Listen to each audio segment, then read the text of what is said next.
ఓం నమో శ్రీ లక్ష్మీ వెంకటేశ్వరాయ శ్రీ మహాగణాధిపతే నమః. ఉగ్రం వీరం మహావిష్ణుం జ్వలంతం సర్వతోముఖం నృసింహం భీషణం భద్రం మృత్యుర్నమామ్యహం.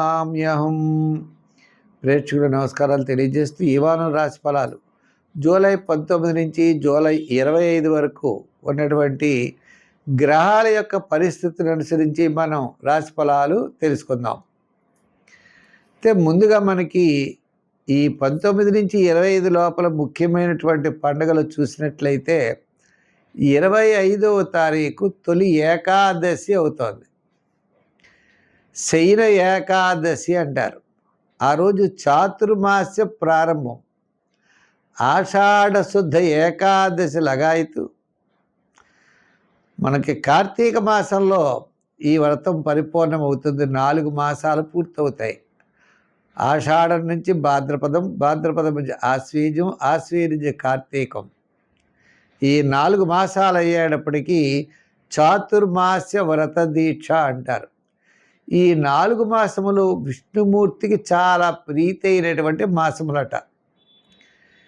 ఈ చాతుర్మాస్య దీక్ష వహించేవారు ప్రాతకాలంలో స్నానం చేసి ఒక గదిలో స్వామికి మండపం ఏర్పరిచి విష్ణుమూర్తిని పెట్టుకుని అఖండ దీపారాధన 4 నెలలు పెట్టుకుంటారు.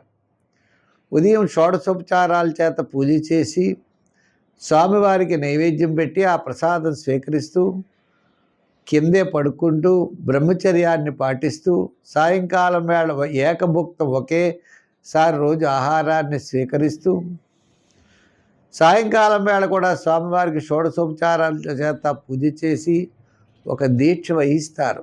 ఇది చాతుర్మాస్య వ్రత దీక్ష అంటారు. ఈ 4 మాసాలు ఆ స్వామిని ధ్యానం చేస్తూ ఉండాలట.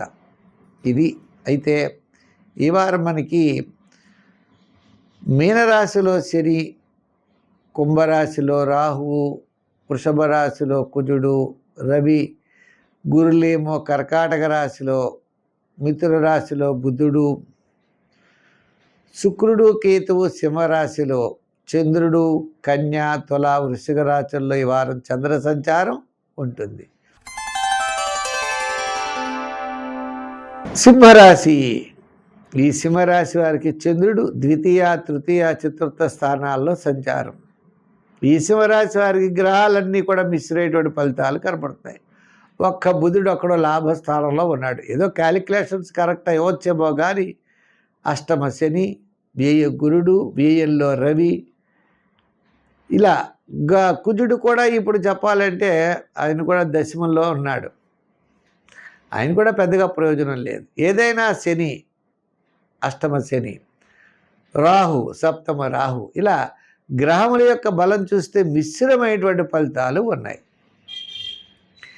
రాశిలో శుక్రుడు ఉన్నాడు కాబట్టి ఏదో విందులు వినోదాలు అన్నట్లుగా సమయానికి భోంచేయడం, సామాన్యమైనటువంటి పనులు అవుతాయి తప్ప విశేషమైనటువంటి పనులు అవ్వడం మాత్రం చాలా శ్రమపడాలి, కష్టపడాలి, మంచి ఆలోచనలతో ముందుకు వెళ్ళాలి. అయితే మీ క్యాలిక్యులేషన్స్ కొంతవరకు అనుకూలించేటువంటి పరిస్థితులు అయితే ఉన్నాయి. విద్యార్థులకి ఉన్నత విద్య కోసం శ్రమపడాలి.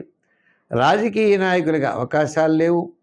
వృత్తుల వారికి చూసినట్లయితే ఈ వృత్తుల్లో కూడా న్యాయవాదులు, వైద్యులు, కళారంగం వారు అంతంత మాత్రమే ఫలితాలు కనబడుతున్నాయి. వ్యాపారాత్మకమైన డెవలప్మెంట్స్ చూసినట్లయితే ఎక్కడ వేసిన పని అక్కడే ఉంటుంది. ఎన్నోసార్లు తిరుగుతూ ఉండాలి, ప్రతి పనికి అవదు. చికాకు, శ్రమ, ఆర్థిక పరమైన డెవలప్మెంట్స్ చాలా తక్కువగా ఉంటాయి. అంటే మరి కళారంగం అవ్వచ్చు, లేదా ఐటీ రంగం, షేర్స్, ఇలా ఏది అనుకుంటే అది మిశ్రమైనటువంటి ఫలితాలు కనపడతాయి. అంచేత జాగ్రత్తలు తీసుకోండి, నిదానంగా ముందుకు వెళ్ళండి. కొంత అనుకూలమైన వాతావరణం రావడానికి అవకాశాలు ఉన్నాయి.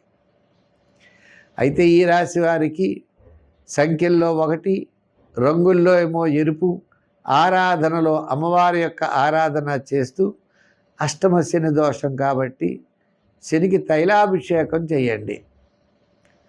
శనికి తైలాభిషేకం చేయడం, శనికి జపం చేసుకోవడం, అదేవిధంగా మీకు ముఖ్యంగా చెప్పాలి అంటే నవగ్రహ ప్రదక్షిణ చేయడం, ఇటువంటి ఆరాధన భక్తి మార్గం ద్వారా మీకు మంచి ఫలితాలు రావడానికి అవకాశాలు ఉన్నాయి.